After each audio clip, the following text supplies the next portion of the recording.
Matthieu 23, la Bible du semeur, la condamnation des chefs religieux.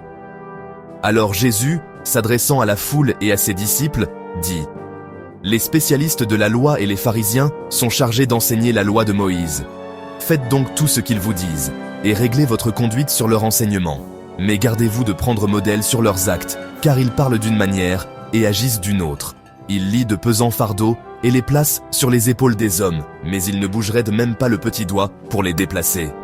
Dans tout ce qu'ils font, ils agissent pour être vus des hommes. Ainsi, les petits coffrets à verser qu'ils portent pendant la prière sont plus grands que ceux des autres et les franges de leur manteau plus longues. Ils affectionnent les meilleures places dans les banquets et les sièges d'honneur dans les synagogues. Ils aiment qu'on les salue sur les places publiques et qu'on les appelle « maître ». Mais vous, ne vous faites pas appeler « maître », car pour vous, il n'y a qu'un seul maître et vous êtes tous frères. Ne donnez pas non plus à quelqu'un ici-bas le titre de « père », car pour vous, il n'y a qu'un seul Père, le Père céleste. Ne vous faites pas non plus appeler chef, car un seul est votre chef.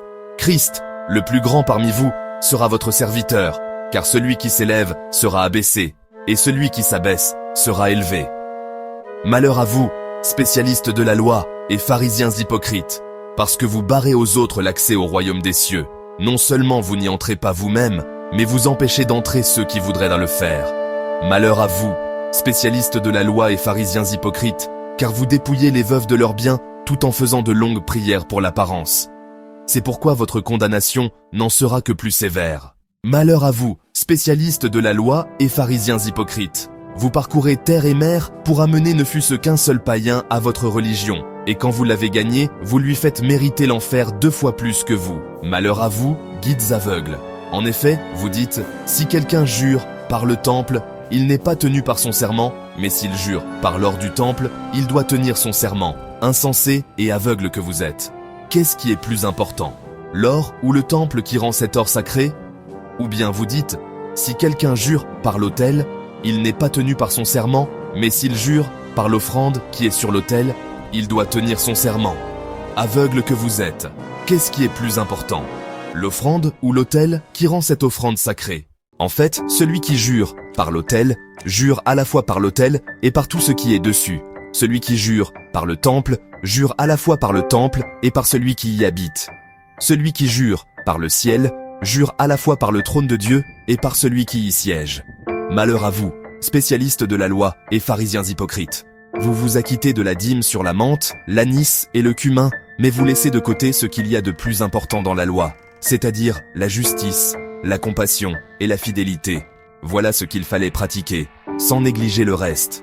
Guides aveugles que vous êtes, vous filtrez vos boissons pour éliminer le moindre moucheron, mais vous avalez le chameau tout entier. Malheur à vous, spécialistes de la loi et pharisiens hypocrites. Vous nettoyez soigneusement l'extérieur de vos coupes et de vos assiettes, mais vous les remplissez du produit de vos vols et de vos désirs incontrôlés. Pharisiens aveugles, commence donc par purifier l'intérieur de la coupe et de l'assiette, alors l'extérieur sera pur. Malheur à vous, spécialistes de la loi et pharisiens hypocrites. Vous êtes comme ces tombeaux crépis de blanc, qui sont beaux au dehors. Mais à l'intérieur, il n'y a qu'ossements de cadavres et pourriture. Vous de même, à l'extérieur, vous avez l'air d'être juste aux yeux des hommes, mais, à l'intérieur, il n'y a qu'hypocrisie et désobéissance à Dieu. Malheur à vous, spécialistes de la loi et pharisiens hypocrites. Vous édifiez des tombeaux aux prophètes, vous couvrez d'ornements ceux des justes. Vous dites, si nous avions vécu du temps de nos ancêtres, nous ne nous serions pas associés à eux pour tuer les prophètes. En disant cela, vous attestez vous-même que vous êtes bien les descendants de ceux qui ont fait périr les prophètes. Eh bien, ce que vos pères ont commencé, portez-le à son comble. Serpents, race de vipères, comment pouvez-vous penser que vous éviterez le châtiment de l'enfer? En effet, je vais vous envoyer des prophètes, des sages et des spécialistes de l'écriture. Vous allez tuer ou crucifier les uns, fouetter les autres dans vos synagogues, et les persécuter d'une ville à l'autre. Pour que retombe sur vous le châtiment qu'appelle le meurtre de tous les innocents, depuis celui d'Abel, le juste, jusqu'à celui de Zacharie, fils de Barachi, que vous avez assassiné entre le temple et l'autel du sacrifice. Oui, vraiment, je vous l'assure. Le châtiment mérité par tous ces meurtres retombera sur les hommes de cette génération. Lamentation sur Jérusalem. Ah, Jérusalem, Jérusalem, toi qui fais mourir les prophètes et qui lapide ceux que Dieu t'envoie. Combien de fois j'ai voulu rassembler tes habitants auprès de moi, comme une poule rassemble ses poussins sous ses ailes. Mais vous ne l'avez pas voulu. Maintenant, votre maison va être abandonnée et restera déserte. En effet, je vous le déclare.